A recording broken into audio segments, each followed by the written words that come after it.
আসসালামু আলাইকুম। সংবাদে আপনাদের সবাইকে স্বাগত। সংবাদ শিরোনাম। দেশের মানুষ তাদের ভোটাধিকার প্রয়োগ করলে সব ষড়যন্ত্র রুখে দেওয়া সম্ভব বললেন তারেক রহমান। গুলশানে ভোট দিলেন বিএনপি চেয়ারম্যান। নির্বাচনের মাধ্যমে শুরু হবে নতুন দেশের যাত্রা। মিরপুরের নিজ আসনে ভোট দেওয়ার পর জামায়াত আমির, জয়ের প্রত্যাশা এনসিপি নেতা নাহিদের। এবং ভোট উৎসবে মেতেছে দেশ, কেন্দ্রে কেন্দ্রে দীর্ঘ লাইন। মুক্তির দিন আখ্যা প্রধান উপদেষ্টার।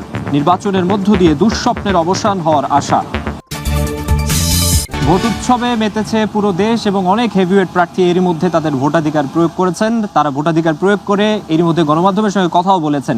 দেশের মানুষ তাদের ভোটাধিকার প্রয়োগ করলে সব ষড়যন্ত্র রুখে দেওয়া সম্ভব। গুলশানে ভোট দিয়ে এমন কথাই কিন্তু বলেছেন বিএনপি চেয়ারম্যান তারেক রহমান। সকাল 10টার আগে Gulshan model high school and কলেজে ভোট দিয়ে জয়ের ব্যাপারে শতভাগ আত্মবিশ্বাসী বলে তিনি গণমাধ্যমকে জানিয়েছেন।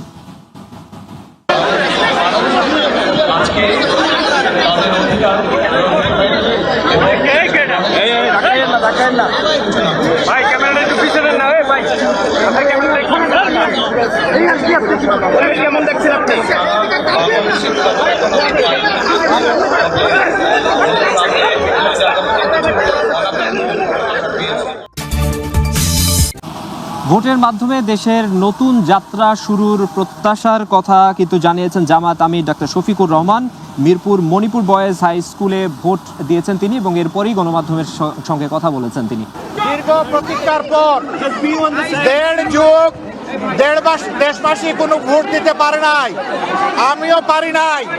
2014 সাল, 18 সাল, 24 সাল গেলেই ছিলাম, ভোট দেওয়ার সুযোগ হয় নাই।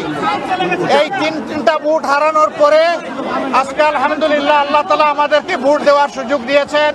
আমি মহান রব্বুল আলমিনের শুকরিয়া আদায় করি।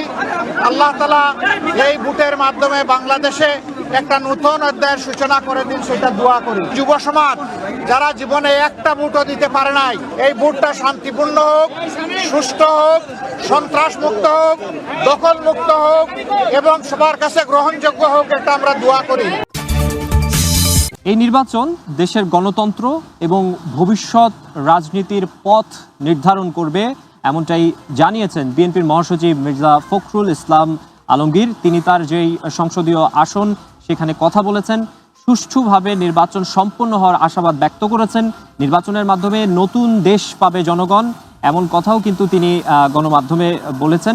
এবং একই সঙ্গে জামাতের যিনি সেক্রেটারি জেনারেল মিয়া গোলাম পরওয়ার আছেন, তিনিও কিন্তু তার জয়ের ব্যাপারে আশাবাদ ব্যক্ত করেছেন এবং ভোট দেওয়ার পর জয়ের ব্যাপারে তিনি এই আশাবাদ ব্যক্ত করেছেন। এবং এনসিপি নেতারাও যারা ভোটাধিকার প্রয়োগ করেছেন তারাও কিন্তু নিজেদের নিজ নিজ আসনে আসলে জয়ের ব্যাপারে তাদের সেই আশাবাদ ব্যক্ত করেছেন।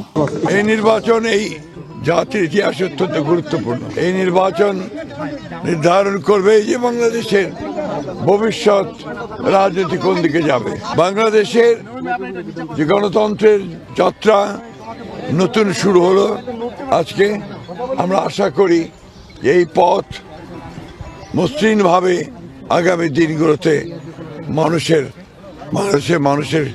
জীবনকে, বাংলাদেশের রাজনীতিকে, বাংলাদেশের অর্থনীতিকে সুন্দরের দিকে, তার অভিষ্ট লক্ষ্যের দিকে নিয়ে যাবে। জনগণের মধ্যে ভোট দেওয়ার জন্য যে উচ্ছ্বাস, ধানের শীষের প্রতি যে মানুষের আগ্রহ, যদি এইরকম সুষ্ঠু পরিবেশ অব্যাহত থাকে তাহলে ইনশাআল্লাহ জনগণের সমর্থন নিয়ে, জনগণের ভালোবাসা নিয়ে দীর্ঘদিন পর ধানের শীষ হয়তো এই দিনাজপুর 6 থেকে জনগণকে সেবা করার জন্য যে রায়, জনগণের দীর্ঘ প্রতীক্ষিত আশা আকাঙ্ক্ষার প্রতিফলন, সেটা হয়তো ইনশাআল্লাহ ঘটবে।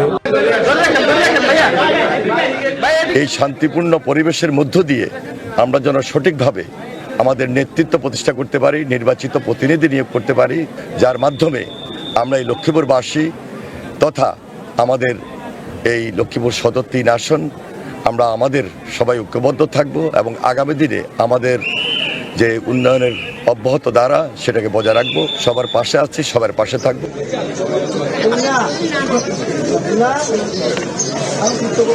আমি আবার শান্তিপূর্ণভাবে শত শত মানুষ উৎসবমুখর পরিবেশে তারা হাসি মুখে ভোট দিচ্ছে এবং আমি তার মধ্য দিয়ে একজন ভোটার হিসেবে ভোট দিতে পারলাম। এটা তো একটা পরিবর্তিত বাংলাদেশ। আশা করি ভোটের পরে আর একটা পরিবর্তিত বাংলাদেশ ইনশাআল্লাহ এই জাতি উপহার পাবে। আমরা চাই না এই ভোটের দিন কোনো ধরনের অনাকাঙ্ক্ষিত ঘটনা ঘটুক। আমরা চাই মানুষ ভোট কেন্দ্রে নির্বিঘ্নে আসুক। যারা এগুলো করতেছে আমরা মনে করি মানুষ ব্যালটে তাদের বিরুদ্ধে রায় দিবে। আমরা ভোট কেন্দ্র পাহারা দিব, ফলাফল না নেওয়া পর্যন্ত আমরা ভোট কেন্দ্রের সামনে থাকবো। পরিবর্তনের আশায়, নতুন গণতান্ত্রিক অগ্রযাত্রা আশায় যে ভোট দিলাম, আমরা একটা সুষ্ঠু নির্বাচন শেষ পর্যন্ত পাবো।